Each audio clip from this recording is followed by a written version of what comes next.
오늘은 안식일에 수종병 든 사람을 고치심, 안식일에 수종병 든 사람을 고치심, 이런 제목으로 하나님 말씀 나누도록 하겠습니다. 우리가 앞장 누가복음 13장에서 말씀을 봤는데 이어서 안식일 논쟁이 계속되고 있습니다. 예수님께서 안식일에 병을 고치십니다. 바리새인들이 싫어하는 일이에요. 그 당시 믿음 좋다는 사람들이 싫어하는 일이에요. 이걸 계속 하시는 거예요. 이해가 되세요? 우리 교회에서 지도급에 해당하는 장로님, 권사님들이 다 싫어하는 건데 목사가 계속 하는 거예요. 모르고 할까요? 아시고 하는 거예요. 아시고 하는 거예요.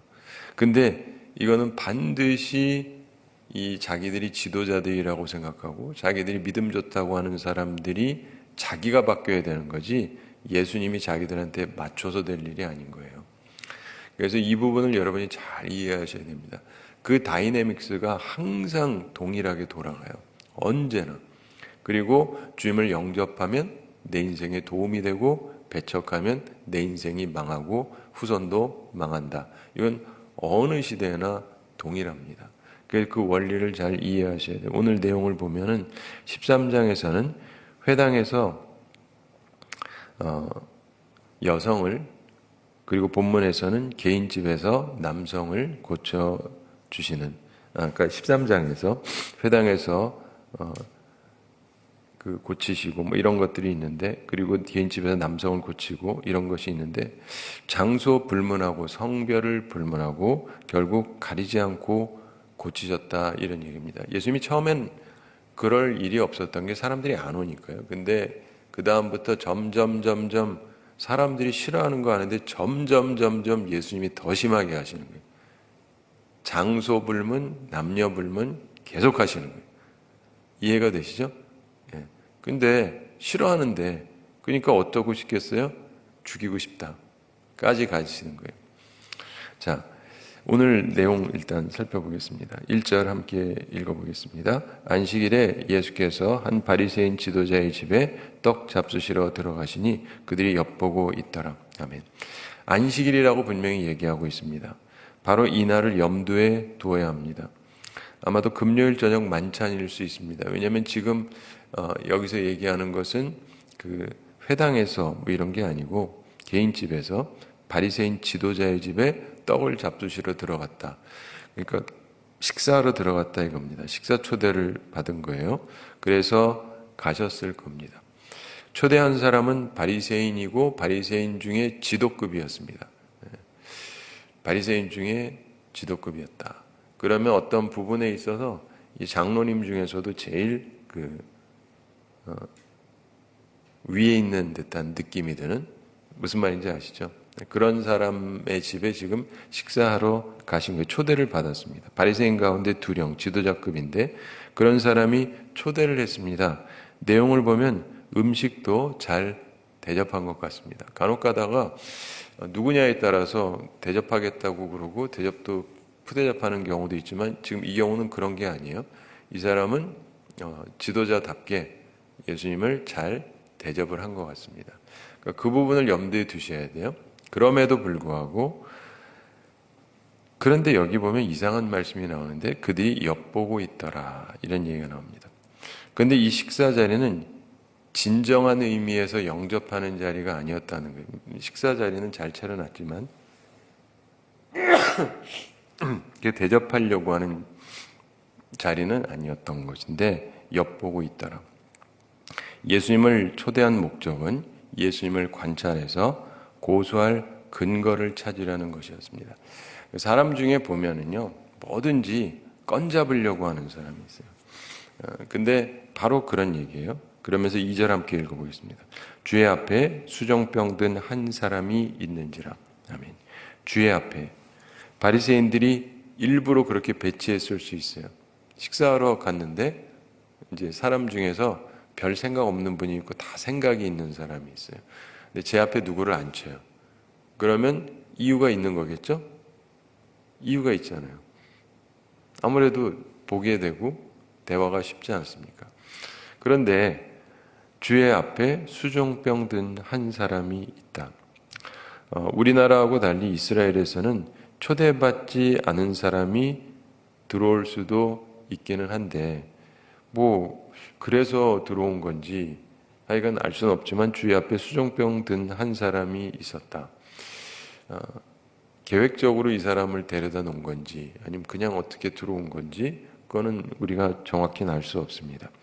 수종병 든 한 사람, 이게 뭐냐? A man suffering from dropsy. 이렇게 해서 수종병이라는 것, 고창병, 이게 몸이 붓는 병입니다. 몸이 붓는 사람들 있죠.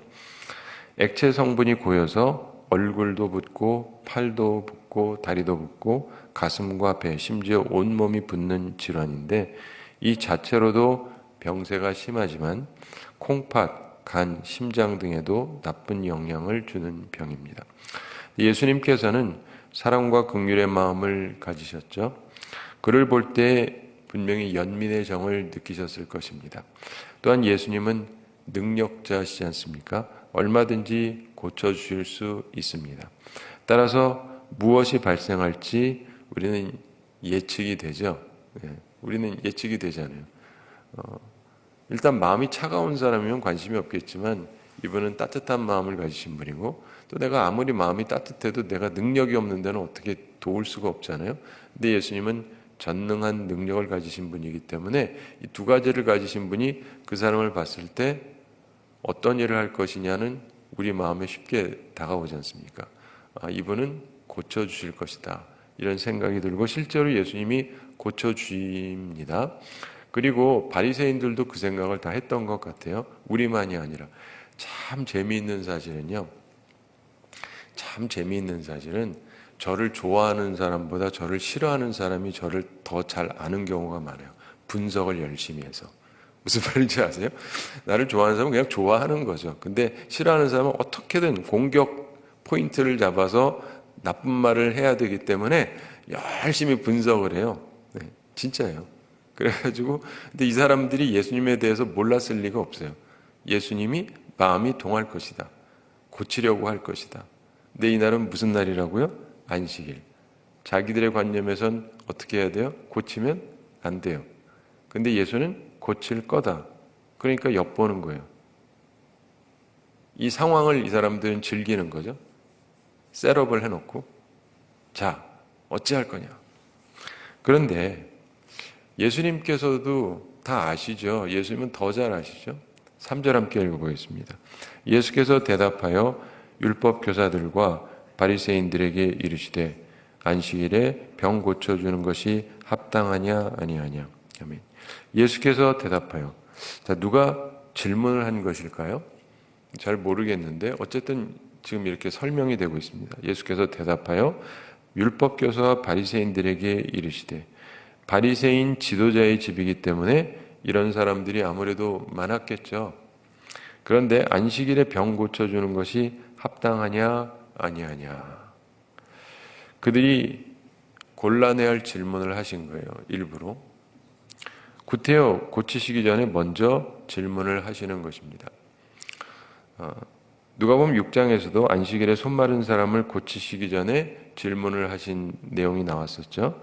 누가복음 6장 9절에 예수께서 그들에게 이르시되 내가 너희에게 묻노니 안식일에 선을 행하는 것과 악을 행하는 것, 생명을 구하는 것과 죽이는 것 어느 것이 옳으냐 하시며, 자, 답은 정해진 것 같으면서도 아닌 거죠. 그러니까 무슨 말이냐면 그들은 안식일에 선을 행하는 것이 옳다는 건 알지만 고치는 거는 안 된다라고 생각을 하고 있었거든요. 생명을 구하는 것과 죽이는 것 중에 당연히 살리는 게 맞겠지만 그러나 이들은 그걸 거기에다가 연결하고 싶지가 않았던 것입니다. 근데 예수님께서 그러면서 어느 것이 옳으냐. 자, 우리가 살아갈 때 보면 많은 경우 무엇이 옳으냐에 대해서 조금 다른 시각으로 생각 안 해보는 게 굉장히 많습니다. 왜냐하면 우리는 생각을 하는 것 같으면서도 별 생각 없이 살아요. 잘 생각해 보시면 우리가 뭔가 자극이 들어오기 전에는 별 생각 안 합니다. 그냥 생각하던 대로 생각해요.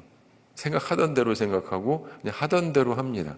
사람이 다 그래요. 저도 그렇고 다 그렇습니다. 그런데 예수님께서는 때때로 특이한 질문을 하시는 거예요.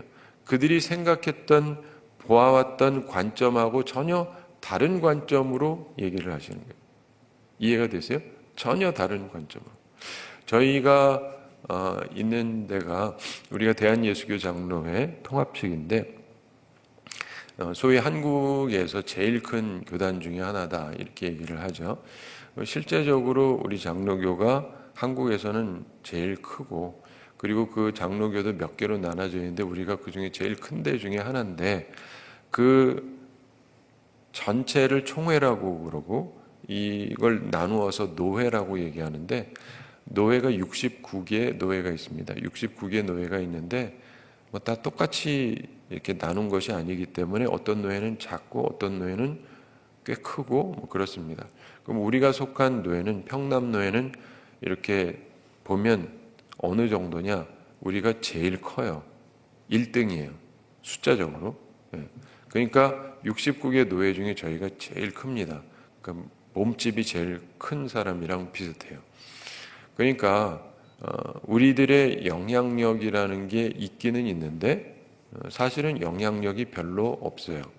왜 그러냐면 별 생각이 없기 때문에 그렇습니다. 힘이 세면 뭐야? 아무 생각이 없으니까 남들이 이래라 저래라 하면 그냥 질질질질 끌려다니는 경향이 있고 또 다른 부분 중에 하나가 뭐냐면 우리 노예분들이 굉장히 자랑스럽게 생각해요. 우리가 본래 다른 노예 있었거든요. 평양노예라고. 이북에 가면 평양 있잖아요. 평양노예라고 있다가 이거를 나눴어요. 평양 우리는 남으로 가르고 그리고 평남노예로 지금 우리 노예를 부르고 있는데 전에 평양노예에 있을 때 거기에 굉장히 정치색이 짙은 목사님들이 있었다는 거예요. 근데 우리는 그분들하고 갈라섰다. 나눠왔다. 그래서 우리는 정치적이지 않다. 이렇게 다들 자기들의 정체성을 얘기하고 있어요. 우리는 정치적인 노예가 아니다. 저 노예가 정치적인 노예고. 그런데 저는 이제 외부에서 들어왔기 때문에 보이거든요. 다른 노예도 있다가 왔는데 와서 보니까 이상한 게 참 많아요. 이렇게 하면 안 되는데 아무렇지도 않게 많이 하는데 이런 걸 뭐라 하냐면 정치적이라고 그래요. 법 원리라기보다는 정치적인 게 너무 많아요. 그래서 왜 이러지? 그리고 이제 저도 온 지 이미 만 4년 지나서 이제 5년째 들어가니까 여기서도 보다가 보니까 이상한 거예요. 그러면서 내가 드는 생각이 이분들 전에 하던 대로 그대로 하는 거 아닌가? 하고 알아보니까 맞아요. 전에 하던 대로 갖고 있던 걸 그대로 갖고 와서 그대로 하는 거예요. 그리고 우린 정치적이지 않다 그러는데 이분들이 본래 갖고 있던 내용 자체가 우리 총회법하고 안 맞는 게 많아요. 자기들이 만들어서 정치적으로 변질시킨 노예 규칙이 많아요. 사실은 어떤 부분들은 완전 불법에 해당하는 건데 이분들은 자기들이 불법을 하고 있다는 것도 몰라요. 그냥 항상 그래 왔으니까. 여기에 이 노예만 계속 있었던 분들이 많고 그 있었다는 것도 뭐냐면 전에 있었던 거기에 있다가 갈라져 나왔으니까 그분들보다 덜 정치적이라고 자기들은 그러니까 정치색이 없다고 생각하는데 제가 다른 데 와서 보면 이렇게 정치적인 데가 없는 거예요. 법을 하나도 안 지켜요. 근데 자기들은 법을 안 지키는데 이게 법을 안 지키고 있다는 것조차도 몰라요. 제가 이제 깨닫긴 했는데 이제 슬슬 얘기를 해야 될 수도 있습니다. 근데 그러면 미움을 받겠죠? 근데 한 가지 분명한 건 뭐냐면 사람들이요 생각보다 자기가 뭘 하고 있는지를 몰라요. 그냥 하던 대로 하는 거니까 우리는 괜찮다고 생각을 하는데 자기들이 온갖 불법을 저지르고 그러면서도 그런 줄도 몰라요. 근데 예수님께서 이들에게 하시는 얘기가 그겁니다. 너희들이 지금 하는 게 무엇이 옳은지를 생각하고 있느냐? 이 사람들은 자기들이 하는 건 옳은 거예요. 근데 내가 하니까 옳은 게 아니고 우리가 법을 만들었으니까 이대로 하는 게 옳은 게 아니라 우리가 하고 있는 일 자체가 우리가 하는 세워놓은 법 자체가 옳은가 그런가를 점검을 해봐야 되잖아요. 개혁이라는 게 그거지 않습니까? 개혁이라는 게 우리가 지금 제대로 하고 있는가? 제대로 안 돼 있으면 개혁을 해야 되는 거거든요. 우리 개신교는요 프로테스탄트라고 그러잖아요. 저항을 한다. 그리고 개혁을 한다. 그래서 잘못된 부분에 대해서는 바꾼다는 거예요. 교회가 수백 년을 해왔다 할지라도 아닌 건 아닌 거예요. 그리고 바꿔야 된다. 그게 개신교의 정체성입니다. 근데 제가 좀 전에 얘기했잖아요. 틀린 걸 알았다. 내가 얘기를 해야 될 것 같은데 하면 안 좋을 것 같다. 이게 이러면 안 되잖아요. 우리는 잘못된 게 있으면 얘기하고 고칠 수 있어야 맞잖아요. 그게 우리의 정체성인데. 그런데 우리의 정체성하고 전혀 안 맞게 살아가고 있다면 문제가 많은 거죠. 이들도 옳고 그름을 따지는 사람들, 율법 교사들, 바리새인들.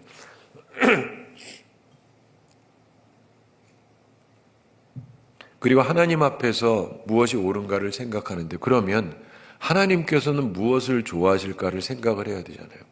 근데 이들이 그러고 있지 않으니까 예수님께서 안식일에 병 고쳐주는 것이 합당하냐 아니하냐 이렇게 질문을 하십니다. 이들이 어떻게 생각하는지 주님이 뻔히 아시지만 질문을 하시는 거예요. 우리는 때로 스스로가 스스로에게 물어본다면 제일 좋고, 그게 잘 안 되면 남이, 그것도 괜찮은 사람이 해주는 질문에 대해서는 곱씹고 생각해 볼 필요가 있습니다.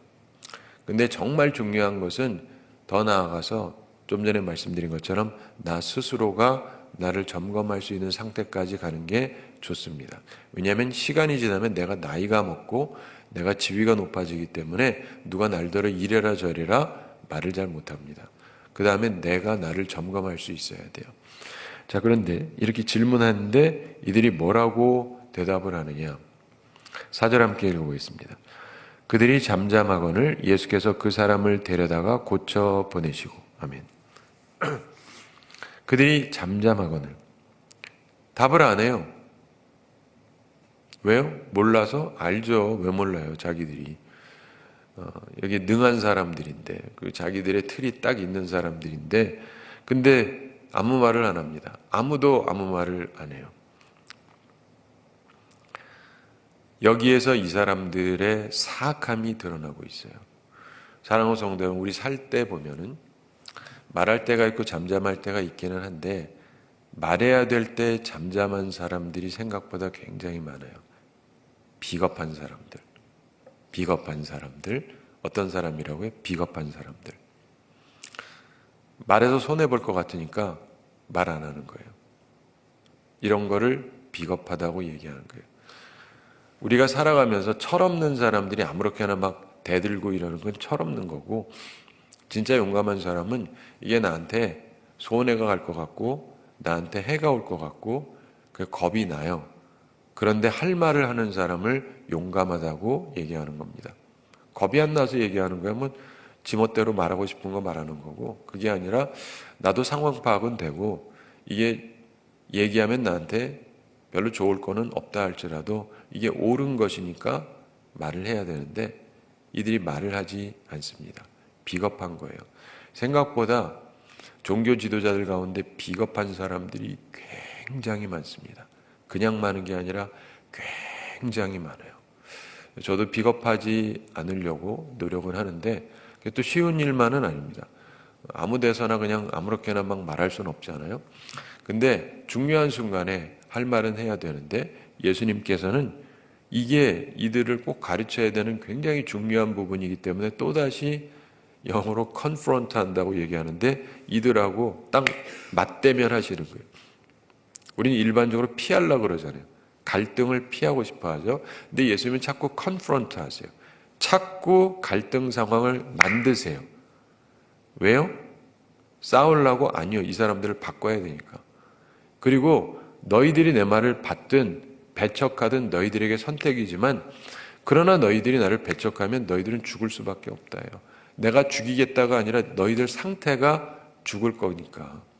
어떤 사람이 안 좋은 암에 걸렸다고 생각을 해보세요. 그러면 암은요, 잘 기억하세요. 어떤 분들은 겁나니까 알아보고 싶지 않다 그러는데, 정확히 얘기하면요, 빨리 발견할수록 완치 확률이 굉장히 높습니다. 늦게 발견할수록 고치기가 거의 불가능해요. 그래서 문제가 있으면 빨리 드러내서 고치는 게 좋아요. 그러면 괜찮아지거든요. 근데 예수님께서 이들에게 컨프런트 하셔서 이들을 대면하시고 대체하시고 그러면서 이들에게 생각할 시간을 주는데 이들은 계속 안 받아들이죠. 그러니까 안 받아들였으니까 징벌을 받아서 벌을 받았다 이렇게 해석할 수도 있지만 또 다르게 해석을 하면 뭐 징벌이고 뭐고도 없어요. 그냥 그러니까 망한 거예요. 이해가 되세요? 의사가 보고 지금 상황을 보니까 지금 안 좋아 보이시는데 이거 반드시 뭘 하셔야 됩니다. 남의 건강 신경 쓰지 마세요. 제가 의사라서요. 근데 그 다음에도 아무래도 지금 이렇게 안색만 봐도 영 안 좋으신데 제가 목사 생활 5대 하다 보니까 어떤 경우는 안색만 봐도 느낌이 와요. 네, 진짜로. 그리고 거의 틀려본 적이 별로 없어요. 근데 왜냐면 하도 사람을 많이 만나다 보니까. 그런데 의사 중에서 훌륭한 의사는 보면 알겠죠? 자꾸 얘기해요. 이 사람이 말이야 기분 나쁘게 왜 남의 건강 가지고 그래? 냅둬 기분 나쁘게. 근데 그분이 또 조금 있다가 아무래도 지금 그대로 하시면 안 될 텐데 이거 반드시 처리하셔야 됩니다. 절로 가 이 나쁜 놈아 왜 사람 기분 나쁘게 자꾸 그래. 이런 식으로 하면 자 보세요. 그 사람이 이 의사를 푸대접했기 때문에 벌을 받았다고 해석할 수도 있지만 그것과 상관없이 그냥 그러면 죽는 거예요. 맞죠? 그냥 죽을 수밖에 없어요. 이게 벌 받고 말고와 상관없이 그렇게 살다 보면 죽을 수밖에 없단 말이에요. 근데 그 당시 사람들처럼 죄송한데 오늘날에도 많은 교회 다니는 분들이 비슷해요. 제가 보기에도 저러면 안 되는데 저러면 안 되는데 근데 사람들이 그래도 계속해요. 그럼 제가 보다가 저는 옛날부터 이렇게 소위 말하는 행동주의자가 아니에요. 젊어서도 사람들이 막 데모하고 그럼 난 데모 안 했어요. 행동으로 막 하는 사람이 아닌데 대신에 난 필요할 때가 되면 바르게 살겠다라고 생각을 했는데 보다 안 되면은 저도 한마디 하긴 해요. 그때도 그렇고 지금도 그렇고 보다 안 되면 한마디 하긴 하는데 근데 그렇게 얘기하면은 안 좋아하는 걸 알지만 그래도 얘기 아니할 수가 없어요. 나도 말해야 되는 게 내 책임이기도 하니까. 그래서 얘기를 하면 별로 기분 좋아하지는 않아요. 그래도 계속 그렇게 갈 수는 없잖아요. 그럼 이제 조금씩 얘기를 합니다. 제가 노예에 대해서도 말씀을 드렸는데 어떤 부분은 완전 불법인데 이분들은 불법이라는 것도 전혀 몰라요. 아무도 몰라요. 노회장들도 몰라요. 그냥 이 안에만 있으니까. 근데 우리 총회법으로 보면 완전 불법을 만들어 놓고 불법을 하고 있어요. 근데 제가 이거를 알고는 있으나 아직까지는 입을 다물고 있고 이제 슬슬 얼마만큼 얘기를 해야 되는가 그리고 이거를 고칠 수 있는가 그것도 쉽진 않은 거겠죠. 근데 알고 있으면은 할 얘기는 좀 해줘야 되는 부분도 있는 거잖아요. 그런데 이 사람들이 예수님의 말씀을 듣고 잠잠하니까 예수님이 어떻게 했다고요? 그 사람을 데려다가 고쳐서 보내셨다. 아이고 이러면 안 되는데 그럼 여기 있는 사람들이 안 그래도 엿보고 있는데 이 사람이 오늘 안식일인데 또 사람 고칠까? 설마 지금 우리가 이렇게 다 보고 있는데 우리 지도급 인사들이 이렇게 딱 눈 뜨고 있는데 설마 이 앞에서야 그러겠어. 저기야 뭐 어느 회당에서 몇 사람들 없는 데선 그렇다 치고 여기 바리새인 중에 지도자 집에서 그리고 바리새인들하고 율법 교사들이 잔뜩 있는데 거기에서까지 고치겠나? 설마. 또 한다면 뭐 잘 됐지 뭐 우리 증거를 잡는 거니까 이러고 있었을 텐데 그걸 예수님이 모를 리가 없잖아요. 저도 아는 건데. 그런데 데려다가 고쳐서 보내십니다. 야, 저는요 어렸을 때는 그냥 예수님 하시는 걸 보면 그런가 보다 했는데 나이가 들고 세상을 알면 알수록 와 정말 대단하신 분이다. 우린 주님을 따라가야 되잖아요. 그러면서 옛날에는 다 따라갈 수 있을 것 같았는데 이 나이를 먹어서 그런지 저도 세상 풍파를 겪으면서 이러면은 내가 해를 입을 수가 있는데 이러면 누가 싫어할 텐데 이런 생각이 떠오르거든요. 근데 예수님은 그냥 하시잖아요. 그냥 하시잖아요. 참 놀랍습니다. 예수님께서 그 13장에서 매임에서 푸는 것이 합당하다 이런 말씀을 하셨던 적이 있습니다. 바로 앞장에서 누가복음 13장 10절에 예수께서 안식일에 한 회당에서 가르치실 때 역시 안식일이고 한 회당에서 가르치시는데 11절에 18해 동안이나 귀신 들려 앓으며 꼬부라져 조금도 펴지 못하는 한 여자가 있더라. 예수님께서 보셨습니다.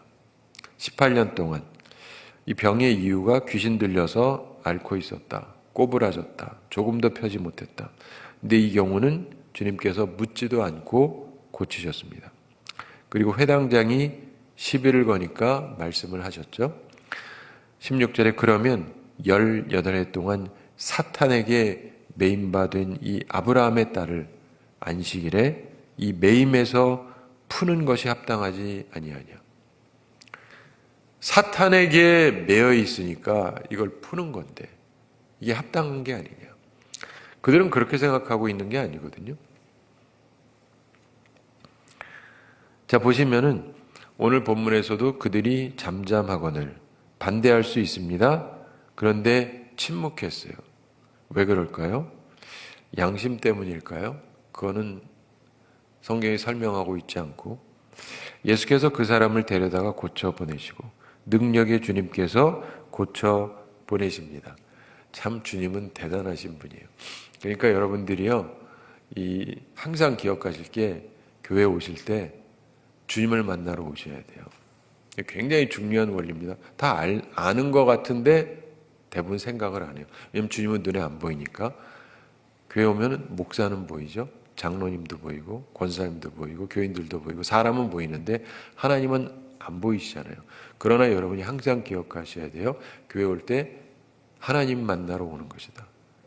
예수님 만나러 오는 것이다. 주님 만나러 오는 것이다를 기억을 해야 돼요. 표면적으로 사람이 있지만 그 사람을 만나러 오는 것이 아니라 하나님을 만나야 되는 거예요. 그리고 하나님을 만나야만 여러분들이 능력과 접해질 수가 있는 거예요. 그리고 여기서도 보는 것처럼 때로는 종교 지도자들이, 교회 지도자들이 여러분들이 은혜 받는 것을 방해를 해요.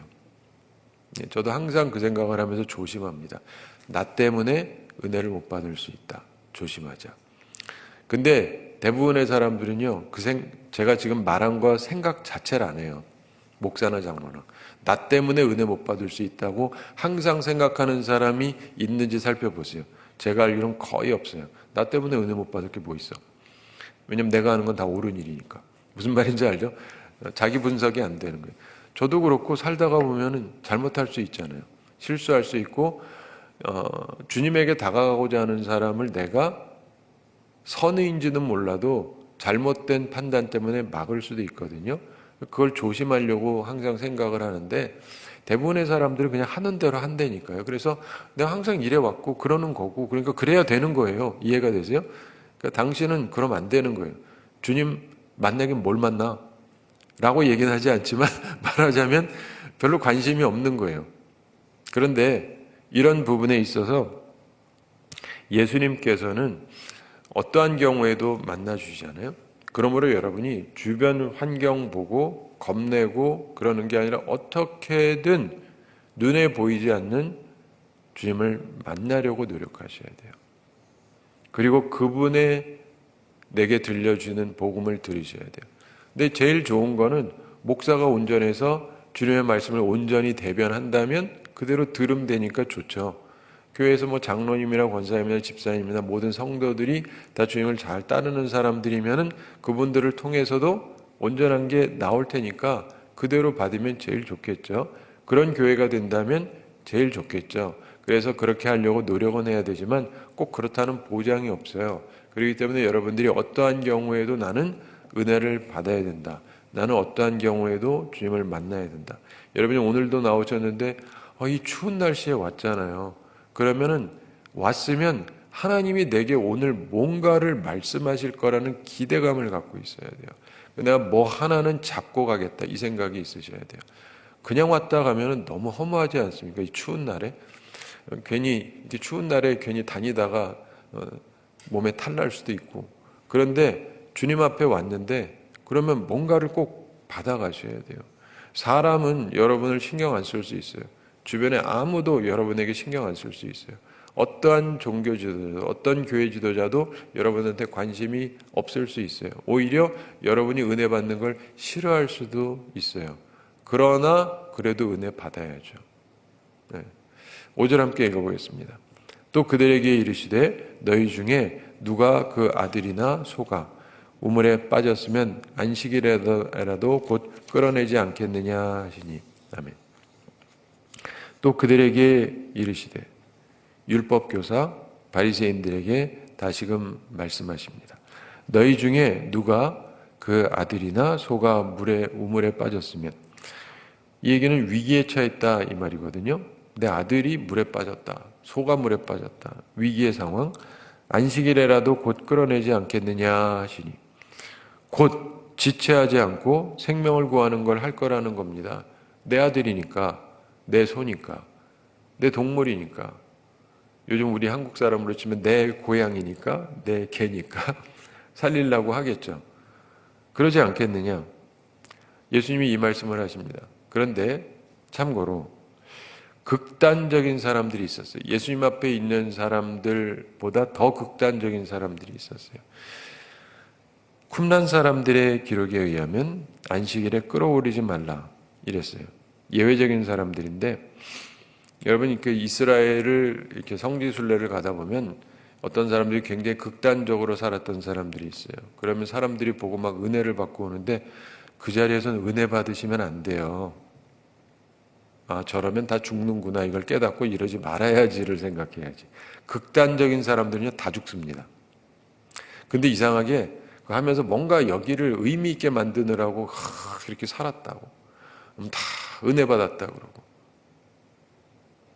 그렇게 사시면 다 죽는데요. 그게 살 길이에요? 아니에요. 주님은 그러라고 말씀하신 적이 없어요. 근데 사람들이 그런 식의 해석을 갖다가 붙이는 거예요. 저는 오늘날에도 있는 많은 탐방하는 데들을 이렇게 가면서 느끼는 거는 이분들이 해석을 이상하게 한다라고 항상 느껴요. 해석을 이상하게 하는 거예요. 근데 그렇게 하면 안 되는 거지, 그렇게 해야 되는 건 아니에요. 근데 그 쿰란에 있었던 사람들이나 이런 사람들이 극단적인 사람들이었거든요. 자기 나름대로의 신앙을 지키겠다고. 근데 그게 주님이 가르치던 바가 아닙니다. 그러니까 그걸 보면서 대단하다 이렇게 생각하는 분들이 많고, 은혜 받고 오는 분들이 많아요. 난 그런 분들을 볼 때마다 걱정이 돼요. 이게 은혜가 된다니, 훌륭하다라고 생각한다니, 이 사람들 가서 또 저짓 하겠구나. 내가 생각하는 거는 죽더라도 밀어붙인다. 내가 옳다고 생각하면 죽더라도 밀어붙인다. 내가 옳다고 생각하면 내 자식이 죽고 내 가문이 끊어지고 다 그래도 나는 밀어붙인다. 이게 신앙생활이라고 생각하면 어떡해요? 그 신앙생활이 아닙니다. 주님이 계속 가르치시던 게 그게 아니다예요. 그럼에도 불구하고 그 말씀을 받아들인 사람들은 괜찮은데 대부분이 안 받아들이니까 나라가 완전히 통째로 망했던 거예요. 그걸 보면서도 그들의 모습을 보고 은혜를 받으면 어떡해요? 이해가 되십니까? 그래서 가이드도 잘 만나야 되기도 하지만 또 많은 사람들이 해석을 이상하게, 이건 신학교 교수들도 마찬가지예요. 도대체 알긴 알아요. 근데 해석이 치우쳐져 있어요. 그건 훌륭한 게 아니에요. 그러면 안 되는 거죠. 6절 함께 읽어보겠습니다. 그들이 이에 대하여 대답하지 못하니라. 제가 이 말하면 사람들이 말은 못합니다. 근데 말을 못하는 게 중요한 게 아니라, 그리고는 자기가 바뀌어야 되는 거예요. 4절에서 잠잠했던 것은 대답하기를 원치 않았기 때문이고, 6절에서도 대답하지 못했는데, 왜냐하면 자기들을 변호할 근거를 말하기 힘들었기 때문입니다. 때로 우리가 주장하고 간직했던 규범, 이래야 된다, 옳다, 이 실상은 문제가 있는 경우가 많습니다. 우리 교단이 계속 침체하고 줄어들고 한 10여 년 사이에 60만, 80만이 줄어들었는데 이게 어떻게 그런 일이 있는가 분석을 해보면은 다른 분들이 얘기하는 것들은 뭐 딴소리들 하는데 그게 아니고요. 제가 살펴보면은 계속 줄어들 수밖에 없어요. 근데 자기들이 뭘 하고 있는지를 몰라요. 해서는 안 될 일을 하는데 이게 옳다고 생각하는 거예요. 여러분, 교회가 되려면은 간단하게 교회가 되려면 예수 믿는 사람들이 모인 공동체가 교회가 되는 거잖아요. 맞죠? 예수 믿는 사람들이 모이면 교회가 되어야 됩니다. 근데 우리가 나름대로 법을 만들었어요. 뭔지는 얘기 안 하겠습니다. 또 너무 비판하는 것 같아서. 근데 거기에 보면 비성경적인 규약들이 굉장히 많아요. 성경적인 내용하고 전혀 상관없이 갖다 붙였는데 그러다 보니까 교회를 교회로 인정하지 못하게 되는 경우가 많아요. 숫자도 얼마 돼야 되고 돈도 얼마 있어야 되고 참 재밌지 않아요? 교회가 되려면 돈이 서울에서는 1억이 없으면 교회가 안 된다 라는 규정을 우리 노회에서 갖고 있어요. 되게 특이하지 않습니까? 성경적이죠? 네. 교회가 1억은 있어야 교회로 말할 수 있지 않아요? 근데 이거에 대해서 문제 제기하는 사람이 거의 없어요. 항상 그래 왔으니까. 근데 그런 것처럼 저는 이제 문제의식을 느끼니까 이제 자꾸 옆에서 조금씩 얘기하기 시작하는데 성경적으로 돌아가야 돼요. 사랑하는 성도 여러분, 말씀을 맺습니다. 안식일에 수종병이 든 사람을 주님께서 고쳐주셨는데 이것이 그 사람들이 생각하기에는 옳은 게 아니라고 생각을 했는데 이게 옳은 일이에요. 우리는 많은 경우 옳다 그르다를 뭐에서 생각하는지 알아요? 내가 해왔던 게 옳은 거예요. 교회들도 다 그래요. 우리 교회는 항상 이래왔습니다. 그래요? 그럼 이게 옳은 거예요? 틀린 거예요? 우리가 했으니까 옳은 거지. 그게 맞습니까? 아니죠. 여러분, 도둑놈들은요 맨날 도둑질해요. 그러니까 그게 옳은 거죠? 강도들은 맨날 강도만 해요.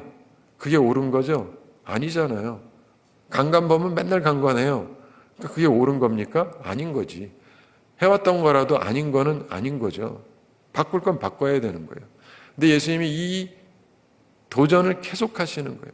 사람들을 공격하시는 것 같지만은 그들을 고쳐야만 하니까 나한테 그런 게 있는지를 항상 생각해 보셔야 돼요. 저도 항상 그 생각을 하고 저를 바꾸려고 노력합니다. 사랑하는 성도 여러분, 주의 말씀을 따라서 살아가고 그래서 은총을 입으며 살아가는 우리 모두가 되기를 바랍니다.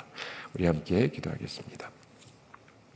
사랑의 하나님 아버지, 우리를 사랑하시고 오늘도 저희에게 귀한 말씀 주심을 감사드립니다. 주의 말씀을 기억하면서 우리가 가지고 있는 내가 생각하는 옳다라고 생각하는 것이 과연 옳은지 돌이켜볼 수 있는 주의 사람들이 되게 해주시고 주께서 기뻐하시는 길을 걸어가는 주의 사람들이 다 되게 하여 주시옵소서. 주님, 저희들을 긍휼히 여겨주시고 저희들의 어리석음을 일깨워 주시고 우리들에게 하늘의 지혜와 총명을 더하여 주시고 무엇보다도 내가 하는 것은 옳다라는 아집을 버리고 내가 해왔던 일이라 할지라도 잘못된 것이라면 빨리 깨닫고 수정하고 고칠 수 있는 사람들이 되어져서 죽음의 길이 아니라 생명의 길을 걸어가는 주의 사람들 다 되게 하여 주시옵소서. 주님, 우리 모든 성도들 영육간에 강건케 해주시고 일용할 양식 공급하여 주시고 시험에 들지 않고 악과 싸워 이기는 주의 용사들이 다 되게 하여 주시옵소서. 주님, 오늘도 우리가 주님과 동행하며 나를 점검해 보면서 고칠 부분이 있으면 고치고 온전하게 살아가는 주의 사람들 다 되게 하여 주시옵소서. 감사드리며 예수님의 이름으로 기도드리옵나이다. 아멘.